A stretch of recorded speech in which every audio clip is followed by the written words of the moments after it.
Hi, guys, welcome. So, today I have a couple of topics to discuss um, that are really good questions. So, one question is could my negativity or could I somehow be blocking things from coming into my life, especially if like positive stuff has been coming up in readings, right? So, it's like all this positive stuff's coming up, and meanwhile, day in and day out, nothing good is happening, and it also sometimes maybe feels like things are going backwards. So there's a couple of things. First of all, I don't need to tell anybody that 2020 has been a hell of a year. And the energy of 2020, like everyone's saying, it's like 2020, perfect vision. So we should start to see people for who they are and what their motives are. And if your motives are pure, that's how you'll be seen. And if your motives are um, manipulating or trying to control people or you have an ulterior motive, that should be exposed too.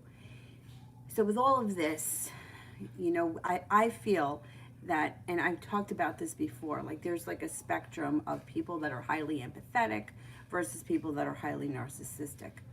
And I think that most people more or less fall in the middle. There are some people that are very empathetic, there are some people that are very narcissistic, but more or less we fall somewhere in between, and depending on the situation.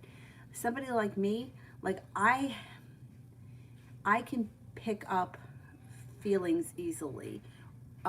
Like for example, I follow the New York Bully Crew, and sometimes I feel like I shouldn't even follow them because when one of their dogs dies, it really hurts me. I've never met the dog. I don't know the dog. But yet I take that on. Like I can feel that pain. Um, and not just them. They're just my favorite one that I follow.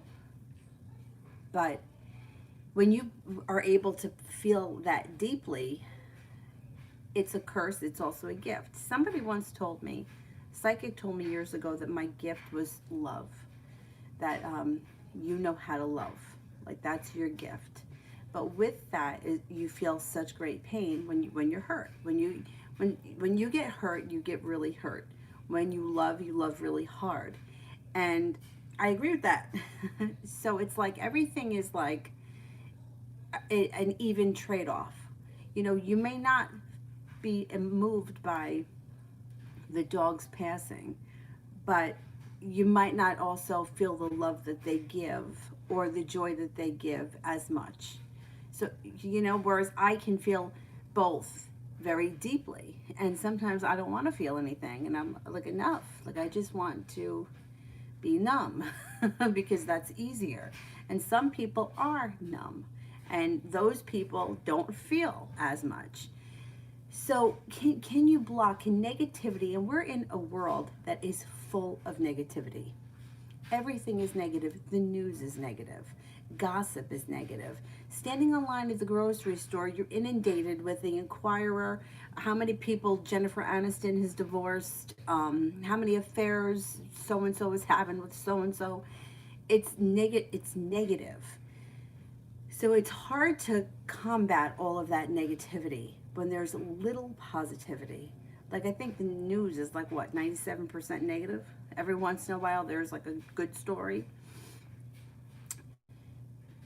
Feeling negative and putting that out into the universe, yeah, that can come back to you. And can you block things from coming in? Yeah, I think you can. I think that if you're feeling very self protective or you're feeling very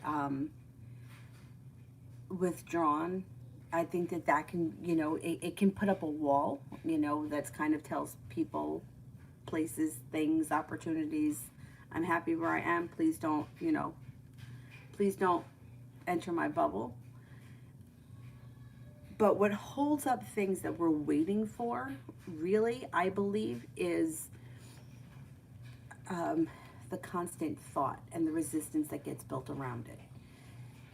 So, the best example that I can give you is so many people are waiting to hear from somebody, which, depending on the situation in itself, is an issue because And listen, I've been there myself, so I'm not throwing stones at anyone, but turning the situation around and asking yourself, why do I want to hear from this person? Why do I want to hear from this person? If I haven't heard from them in 3 months, and I haven't heard from them in 6 months, or I haven't heard from them in a year, why would I still want to hear from this person? And that's a question. Like, everything always comes back to us. Always. You know, it's like when somebody offends you, right? Somebody says something offensive. Like the other day, right? I used the term man up, and somebody got mad and said that implies that in order to have courage, you have to be a man. Now, first of all, my intent is never to purposely insult somebody. That's not what my intent is. But the term man up, I'm not looking at it as male versus female. I'm looking at it as like human. Like, just like when I teach yoga, right? Like, all the teachers will say it. If somebody goes down and they decide to lay down, we'll say man down. You know, it's not whether they're a man or a woman, it's that they're a human being and they're laying on the floor. It doesn't, I mean, men go down, women go down, experienced people go down, like that has nothing to do with it. But you got to always bring it back to yourself, right? So if I use a term that somebody doesn't like, why does that offend you? What about that? What about that is offensive? Because what's coming back to me, right? It's like, why does that offend me? Why do I care that somebody uses that term? Everything always comes back to us. Everything. Does it make me feel that because I'm a woman, I'm not strong enough? Does it make me feel, and everything is valid. Like, you're allowed to be offended. You're allowed to be pissed off. You're allowed to think somebody is an asshole. But that causes you suffering, right? Because the person that said it doesn't think twice, right? They just don't think twice. They just said what they said. You know, it doesn't have to be something that's politically correct or incorrect. It could just be anything. Somebody says, I don't like yoga teachers, or yoga teachers are assholes, or yoga teachers have their heads in the clouds. Whatever it is, they've got the right to have that opinion. But why would I take offense to it? I don't believe that I have my head in the clouds. I actually think that I'm very down to earth and pretty grounded. That's my opinion of myself. If you think that my head is in the clouds, but that's on you. That's your problem. That's your opinion. You're allowed to have it. I don't care what you think. But why would I care, right? So it comes back to me. Why do I want to hear from this person who I haven't heard from? Why do I want to hear from somebody who's ghosted me? What is it about me that wants this person back in my life? Because it doesn't have anything to do with them. It took me years to figure this out. People would say it to me and I didn't get it. It has nothing to do with the other person. It has everything to do with me. Why do I want somebody back in my life who's blown in and out? Why do I want somebody back in my life that has not treated me properly? Because there's a reason. There's something that this person is healing inside you temporarily. It's not permanent, because the attachment to that person, I'll do a detachment video at another point, but the attachment to that person is guaranteed to cause you suffering. If you need Joe to come into your life to put a Band-Aid over your wound, then you are guaranteed to have suffering, because you're attached to him for what he can do to you. You have to detach from that. You have to heal that wound that has nothing to do with this person. Once that wound is healed, you're not going to be interested or attracted to that person anymore. Your attraction is going to change, and you're going to be attracted to something else, which is going to treat you better because you've healed that. So I kind of went off on a tangent here. So that's one thing. But now, say just the everyday people, right? Like, you know, you're casually talking to somebody, or maybe you're even casually dating somebody, and you haven't heard from them in a couple of days. In that situation, I don't think there's anything wrong with reaching out to somebody. Make it casual, make it a joke, whatever. Keep the lines of communication open. I would always suggest that. Unless you're the person that's texting every day, constantly, and not getting a reply, then I would say pull your energy back. So let's just say, for example, you're off and on with someone or you're talking to someone, things are going pretty well, and then all of a sudden there's like time and space, right? Um, what causes that is sometimes we create resistance around the situation. Like, we want that person to call us so bad that it's all we can think about and it's all we kind of obsess over. It becomes somewhat of an obsession. Like, why, when is he going to call? How come he hasn't called? What is he doing? What is he thinking? That creates resistance. That puts up, like, it reminds me of like cement walls that go up between you and the person. So to break that down, there's a couple of things that are really good that I think. First of all, going out with other people, just to be not sitting around, not looking at the phone, putting the phone down and going and doing something else. Totally detaching from your phone can definitely make that person call you, because once you've detached the energy, then all of a sudden they pop into your head. Like I mentioned, my friend Karen the other day. I was driving someplace Thursday and I thought to myself, gee, it's been a couple of weeks since I spoke to Karen. I'll reach out to her. I never got to it on Thursday. She reaches out to me on Friday. I thought of her. She thought of me. We made the connection. But from the time that I started thinking about her to the time she actually reached out to me, I didn't think about her again. She was not on my mind. I mean, there was no reason for her to be on my mind. Like, I wasn't like, oh, I have to pick her up at the airport or I have to go and get her from somewhere. It's like, I thought about her, I let it go, she showed up. That's, in my opinion, the way the law of attraction works really well. It's the detaching from it. It's unfortunate for us that sometimes when we're interested in someone or we have feelings, we can't get them out of our head. They're always there. We're always thinking about them, and that's what creates resistance. So, there's this, and they're not paying me for this, but this app here, of course I'm not going to say this right,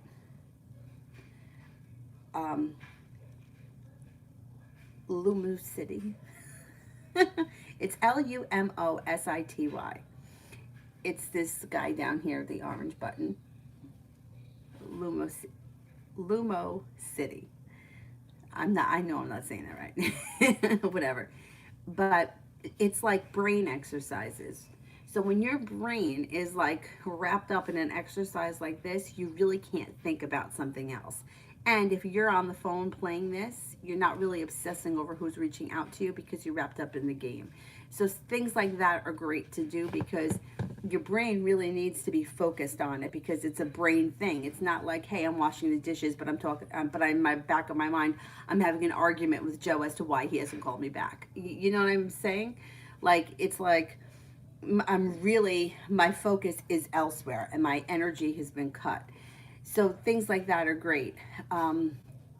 Anything that you can do that requires brain power like that really makes you think, will help to change, get your mind off of it and free up some of those blocks. I do believe that you can block some things. Yeah, I do, with negativity and that kind of stuff. But we're human. We're allowed to be negative. We're allowed to, feel like shit. We're, like, these are human emotions. And I feel like there's a couple of things. Like, as far as law of attraction is concerned, I studied it for a while. I worked with several different coaches, and I think a lot of it is really good. Like, I do think it's helped me with the way that I think about money and the way I think about business and the way I think about myself. I think it's taken me out of the I'm always a victim, somebody has done this to me, which I think that I kind of had a lot of that in me. I think it's changed a lot, but there are some things that I can't really get into, like all these people that are talking about like manifesting your specific person and it doesn't matter the circumstances. I wish I could believe that, because then it would be very easy for me to tell people to, well, just focus on him and he'll show up. But let's change the situation, okay? James Bay, right here, I got him tattooed on me. I love him. I think he's adorable. I think he's a talented musician. If I focus on him, if I believe he's going to show up here, if I feel like in some reality he and I are living in London in a beautiful little house with a garden, and I don't know, is it going to happen? I mean, let's be realistic. I mean, I would love to say that I believe that that would happen, but my fear in going down that road with some people is that some people may not ever, like, they'll just spend years waiting for James Bay to show up, and it's not going to happen. And being so fixated on one person will block other people. That's no doubt about that. Because you can't see anybody else when you're so focused on this person. And it's the same thing with spell work. I feel the same way about spell work. Years ago, when I first started studying, like Wicca, according to Wiccans, you would not put a love spell on a person. It would be, I'm going to put it out into the universe that I want to call love into me. And I remember way back when being really annoyed by that and feeling like, well, that's bullshit. I want what I want, and I want it now. I don't want to just have to wait. Like, that's how I felt, because we live in a society that we want what we want, and we want it now. We don't want to wait. So that annoyed me. But now, X amount of years later, I kind of understand it, because not even because it's unethical. I really feel like the worst that's going to happen is nothing is going to happen. The person isn't going to call, the person isn't going to reach out. I don't believe that anything terrible is going to happen if you light a candle, hope it, and engrave somebody's name and birthday. I don't believe that you're going to get bad karma from that. I just think that worst case scenario, nothing happens. And I'll do it for people only because it's what they really want, and I would rather have them pay me $20 to do it than go to somebody where they're going to be like, you have to pay me $3,000, and I guarantee this person's going to come back, and then they get scammed out of $3,000, because I've heard many stories. But the energy of the situation, like I always would say, go with the energy of the situation. If the situation is a little bit back and forth, if the situation is, one step forward and two steps back, but he's still in the picture, I would say, okay, give it a shot. But some of these situations where the person has been clear that they do not want to be in this relationship anymore, and their attitude is, I'm moving on with my life, I'm pulling my energy back from you. In that situation, my suggestion would be, do a love spell to bring new, fresh love into your life. Because starting fresh with a new person, believe it or not, is much better than trying to convince somebody else that they really want to be with you when they don't. And going back and forth 35 times with somebody who can't, you can't gain traction with. Where a fresh person comes in and you have a clean slate. Now, that's my opinion. You do what you want. Like, this is just in my experience. It's like I said before. My mom was a hairdresser. My hair was very curly. My mother's hair was very straight. She would say, go with what the energy is. Like, that's not the word she would use, but that's the idea. In other words, rather than me straight ironing my hair and chemically relaxing it and doing all this crazy shit that I did to it for years, she would say, go with what's natural. Go with where the energy is. Wear your curly. And same thing for her. Like, it's like sometimes you have to like bang your head against the wall for so long before you're like, why am I doing this? Go with the energy. Like, can we get my hair straight? Yeah, we can, but it takes a whole lot of time.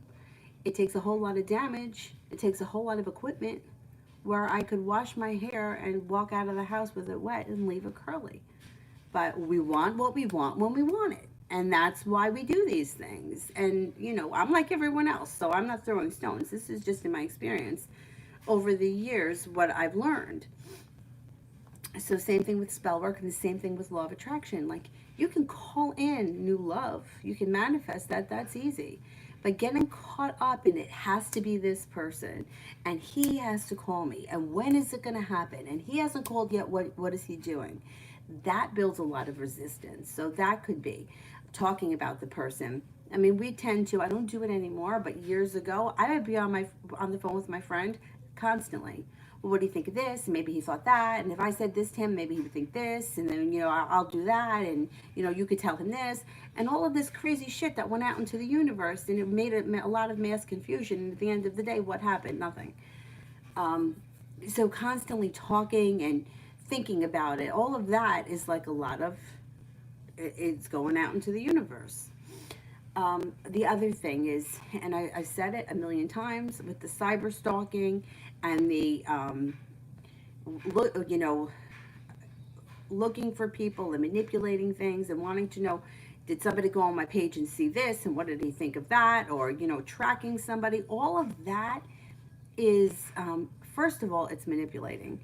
But not only that, it's like if you're putting up a picture and you want somebody to see it because you want them to think something that's not true. Or, I mean, it could be true, but you want them to think something. That's manipulation. You're trying to manipulate the situation. So you got to also think, about that. Like, why am I trying to manipulate something?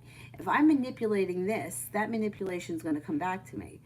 And then there's the cyber stalking stuff, which I always say, you don't know what's going on in somebody else's life. Tracking people, stalking people. Why did he do this? Why did he do that? Why did he do the next thing? We don't know. But what happens is people get like, all right, it's like things like this. I drove past his house and his car wasn't home, so he wasn't home. So I drove past his friend's house and he wasn't there. Where is he? Well, it's not your business where he is all the time.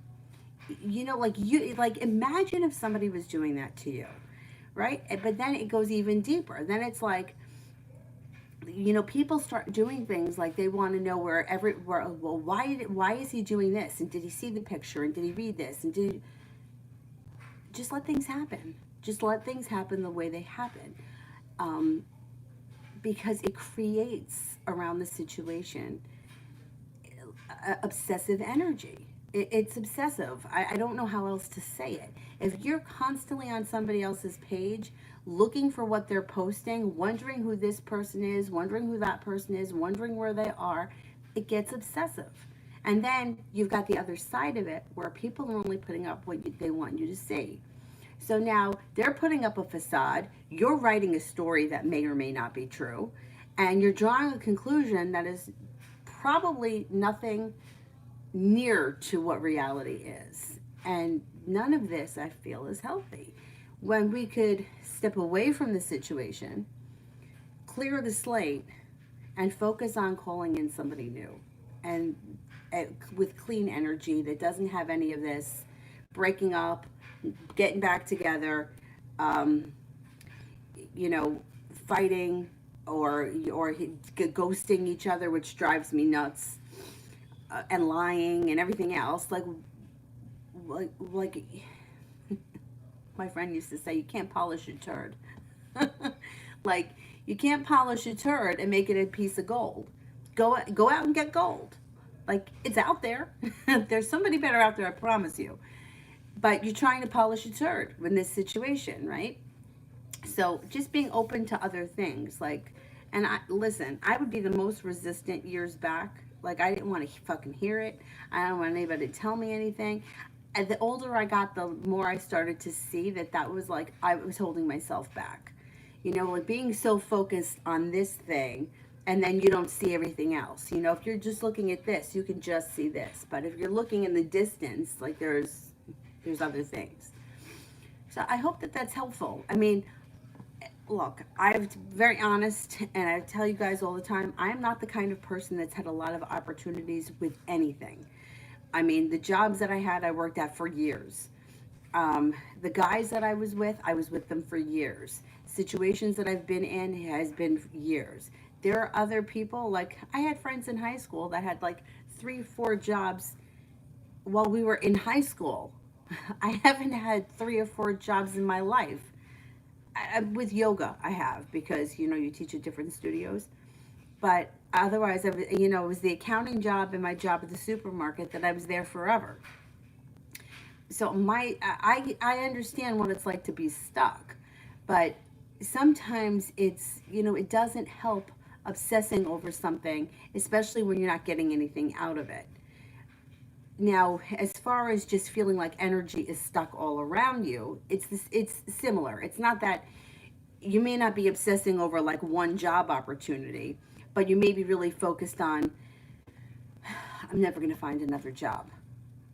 Like that kind of, or every job interview that I get sucks. After I mean, sometimes it is true that the universe is guiding you. After I got let go of AMP when they went out of business, Indeed, I mean, everybody that I knew was getting jobs on Indeed, and I had my resume posted. I still might have it up there. Nobody ever called. And the applications that I filled out, nobody, I mean, dog walking.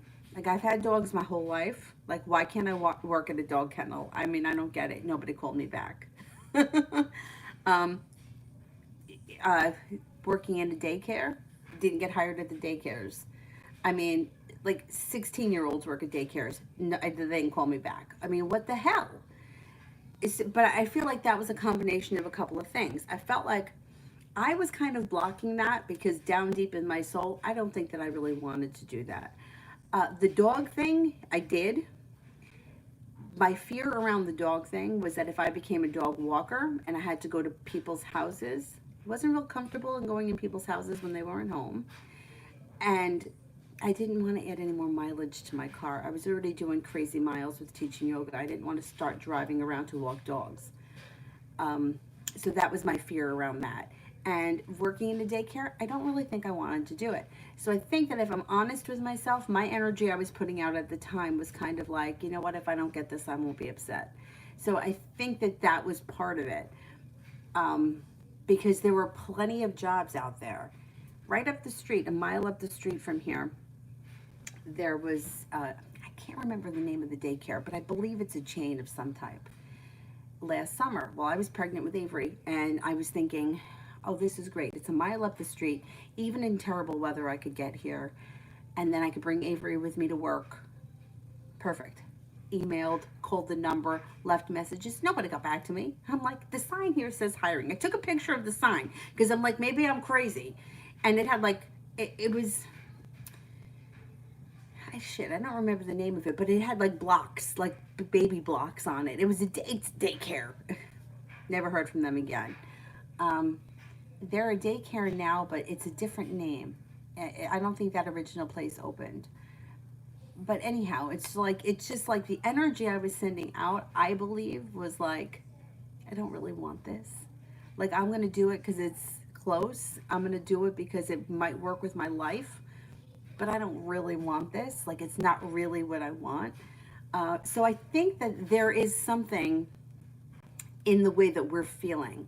And I also mentioned at the time, when I was a kid learning how to drive, I wasn't confident in driving. I didn't want to drive. I didn't want the responsibility of it. And I think I kind of put that out there. I think that's why I failed so many times. I think I failed 3 times. The fourth time, I think I couldn't take it because the inspection was up on my car. It's like I didn't want it, and so I didn't get it. And finally, I got it. I think it was actually the fifth time that I went. I believe I failed 3 times, if I remember correctly. I think it was 3 times. But it was a relief. It was like, okay, now I don't have to do this. So think about it. If you sit with yourself for a minute and think about it, like, what is it? Because everything always comes back to us. Great book, The Four Agreements, by, I think his name is Don Miguel Ruiz. How don't take anything personally. Not everything is about me. Um, of course, I can't remember. There's 4 of them. I can't remember. But great book, because it's like everything always comes back to us and what we think. When meanwhile, it's like a lot of times it has nothing to do with us, but yet we take things personally. And we all do it. We're human. We all do it. But if you're attached to something, you're guaranteed to have suffering. So if you're attached, like I said, like with that man up comment that I made, if you're attached to a specific word, or you're attached to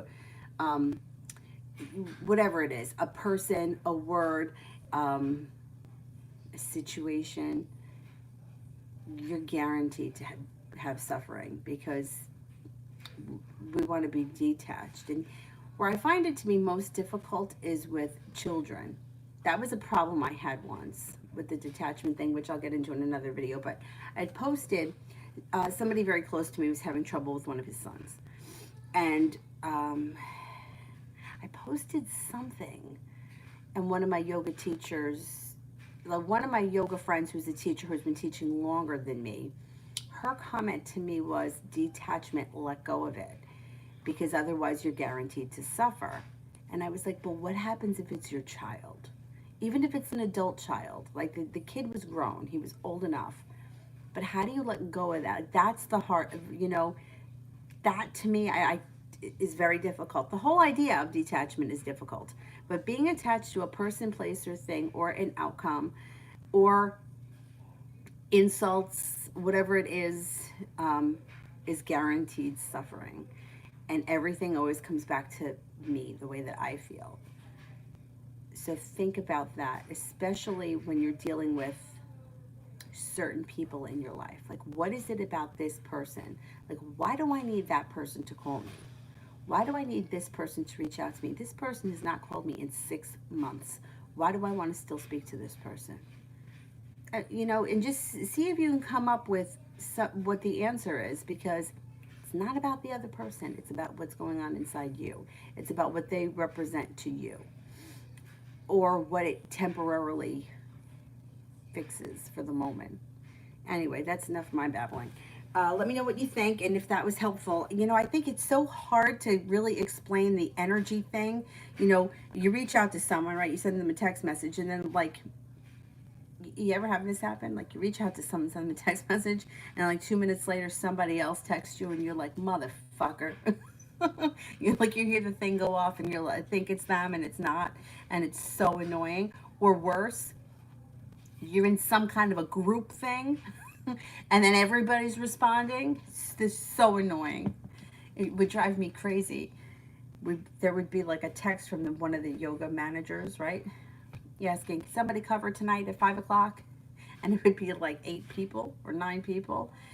And then everybody, no, I can't. I got to pick up my kid. No, I can't. I got to work. No, I can't. My car is broken. No, I can't. And then, okay, thank you. Okay, and the phone is blowing. It would drive me nuts. And then the prayer hands. I used to want to go like this and put this one up. It's like, stop fucking blowing up my phone. Like, how about the one person that actually can do it answers? We don't care what the rest of you have to do. But I get it. I trust me. Anyhow, I hope that helps. It's like putting it out into the universe and really trying to get busy doing something else. And if being on the phone is not distracting enough, then if you can do these apps on something else, if you can play like these brain games on the laptop or something else, because when you're really trying to figure something out, it will take your mind off of that situation, and it will help to change the energy around you. Okay, that's enough. I will see you guys soon. Bye-bye.